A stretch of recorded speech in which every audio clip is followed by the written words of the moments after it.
Hello जी, अस्सलाम वालेकुम। क्या हाल चाल है आप सब लोगों का। उम्मीद करती हूँ कि आप सभी लोग खैरियत से होंगे और इस ठठरती हुई सर्दी को एंजॉय कर रहे होंगे।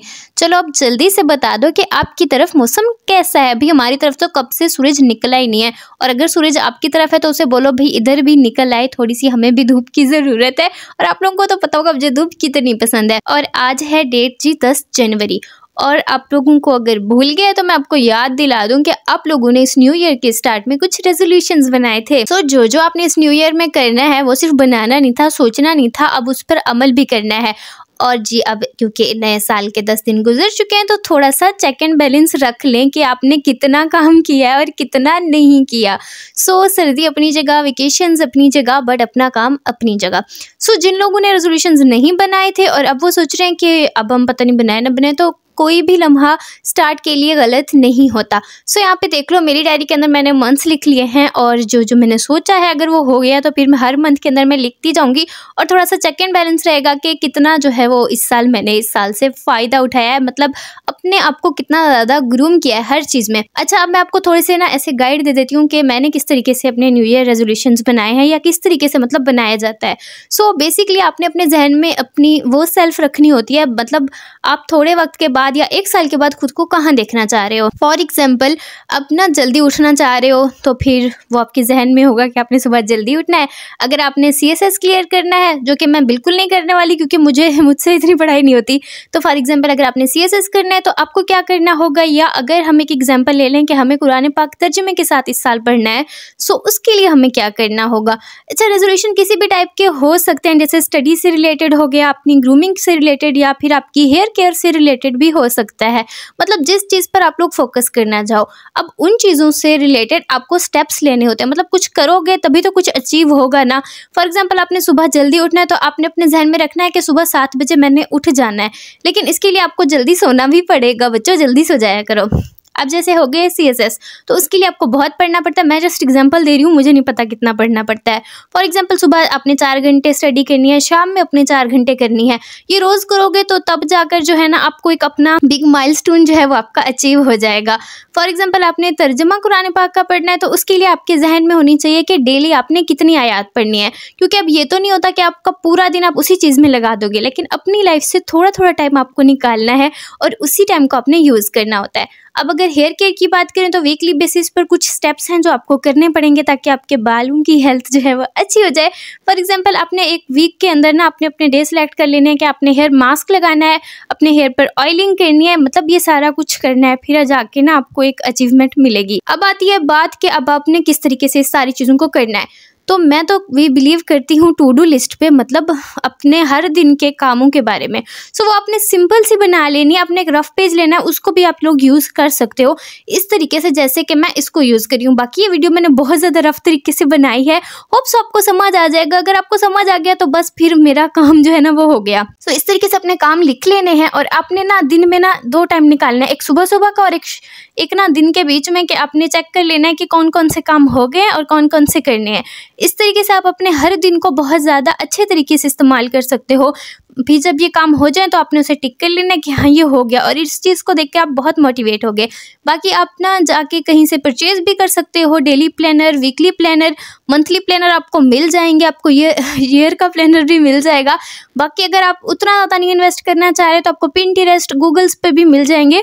टू डू लिस्ट के प्लानर भी टाइप होते हैं, तो आप उसे प्रिंट करा सकते हो, वो भी आपकी मर्जी है। और ये सबसे सस्ता जुगाड़ है, ये ना अटेंडेंस शीट टाइप आपने मतलब एक पेज प्रिंट करा लेना है, अब जितने चाहो।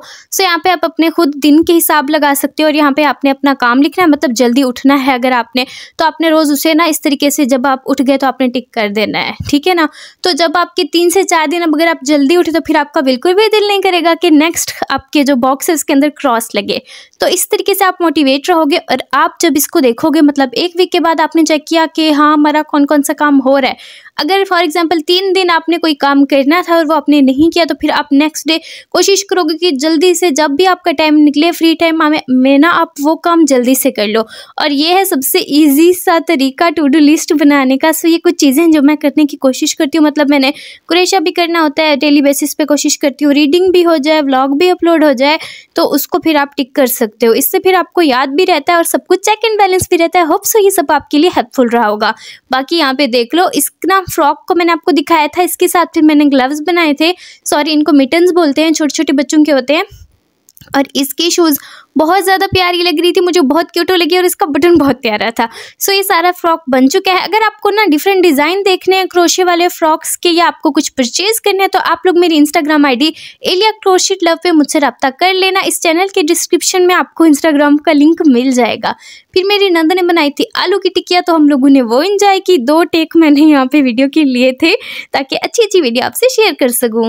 रात में फिर हम लोगों ने बनाए थे देसी वाले चाइनीज़। अच्छा, हमारे घर में सॉसेस खाना किसी को कुछ खास पसंद नहीं है, तो यहाँ पे सिंपल से राइस बनाए थे। यहाँ पे पहले ना ऑयल डाला था और इसके अंदर भून ली थी चिकन, जिसके अंदर मैंने लहसुन और अदरक डाली थी, नमक काली मिर्च वगैरह ऐड किया था। फिर इसके अंदर मैंने डाले थे मटर और आलू। अच्छा, आलू का टेस्ट अच्छा लगता है, जिसको नहीं अच्छा लगता फ्राइड राइस में वो ऐड ना करो, अपनी मर्जी होती है भाई। और फिर पानी डाल लिया था, पानी में उबाल आया तो राइस डाल दिए थे। जिस तरीके से पुलाव बनता है ना, वैसा ही तरीका है, पर ये बहुत अच्छे बन के आते हैं। सो थोड़ा सा जब ना चावल डालने के बाद बॉयल आया, तो फिर मैंने इसके अंदर गाजर डाल दी थी, क्योंकि गाजर में ज़्यादा क्रंच मुझे कुछ खास पसंद नहीं है, तो थोड़ी सी ये सॉफ्ट हो जाएगी और बाकी की चीज़ें इसके अंदर बाद में ऐड कर लेंगे। अच्छा, मैंने अब इसके अंदर शिमला मिर्च भी ऐड कर दी थी, जो कि मैंने रिकॉर्ड नहीं किया था। उसके बाद फटाफट से मैंने यहाँ पे ऑमलेट जो था वो बना लिया था, और इसको फिर वो काट पीट करना हम लोग इसको चावलों के अंदर ऐड कर लेंगे। बहुत ही ईजी सा तरीका है। अच्छा, अब दम लगाने से पहले इसके अंदर ऐड करनी होती है ये बंद गोभी, जिसको बारीक काट लिया था। हरा धनिया क्या होता है हरा लहसुन नहीं था मेरे पास, तो मैंने ना खूब सारा हरा धनिया इसके अंदर डाल दिया था।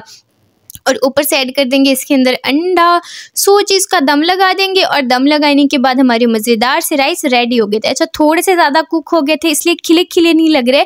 हमारे घर अक्सर बनते हैं तो खिले खिले होते हैं, तो वो और ज़्यादा मज़े की टेस्टी से लग रहे होते हैं। बाकी इसका टेस्ट बहुत अच्छा था, हम लोगों ने मज़े से सुकून से बैठ कर इसे इंजॉय किया था। आप लोग भी इस रेसिपी को ट्राई करना और मुझे बताना कि आप लोगों के चावल कैसे बन कर आए थे। सो गर्मा गर्म राइस और सर्दियों की रातें, अच्छा है ना, मतलब काफ़ी ज़्यादा मज़ा आ गया था। खाना खा के फिर मैंने किया था कुरेशा, क्योंकि मुझे अपने ऑर्डर कंप्लीट करने थे। कुरेशा कर करके मैं गई थी थक, तो फिर मैंने ना टी ब्रेक ले ली थी। एक तो ये था कि ना टी से एनर्जी आ जाएगी, और थोड़ा सा मैं सुकून कर लूँगी ना, तो दोबारा से काम करने में मुझे एनर्जी मिल जाएगी। और मैं आप लोगों को बताऊं, मैंने सोचा था कि आज ही ना मैं अपना क्रोशे का ऑर्डर जो है इसको पूरा का पूरा कंप्लीट कर लूँगी, इसको कल के लिए नहीं छोड़ूंगी, क्योंकि 2-3 दिन से मैं इसी को बना रही हूँ। तो फिर जो 2-3 दिन से मैं बना रही हूँ ना, उससे मैं बोर हो जाती हूँ, फिर मेरा दिल ही नहीं करता। और इसलिए मैंने सोचा इसको फटाफट से कंप्लीट करते हैं और इससे ना जान छुड़ाते हैं।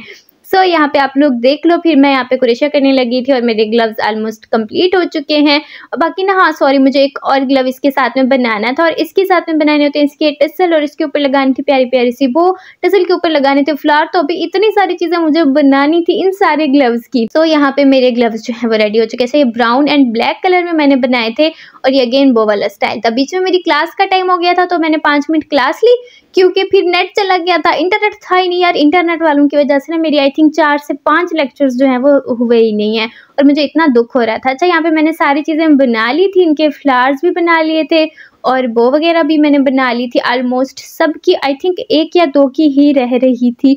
और ये चीज़ें आपको ना इससे दिखने में थोड़ी थोड़ी लग रही होती है, पर ये बहुत ज़्यादा टाइम लग जाता है इसके अंदर। तो फिर मैंने ना दोबारा से राइस गर्म किए थे, और साथ में मैंने कोक ले ली थी। जो इतनी ठंड थी, और ये कोक तो फिर मुझसे पी ही नहीं जा रही थी। अच्छा, शाम में तो फिर मुझसे ये सारा कुछ कंप्लीट नहीं हुआ। नेक्स्ट मॉर्निंग मैंने नमाज के बाद इसको फाइनली कंप्लीट कर लिया था। होप सो आप लोगों को वीडियो अच्छी लगी होगी। अच्छी लगी तो लाइक करना, चैनल को सब्सक्राइब करना मत भूलना। Bye bye.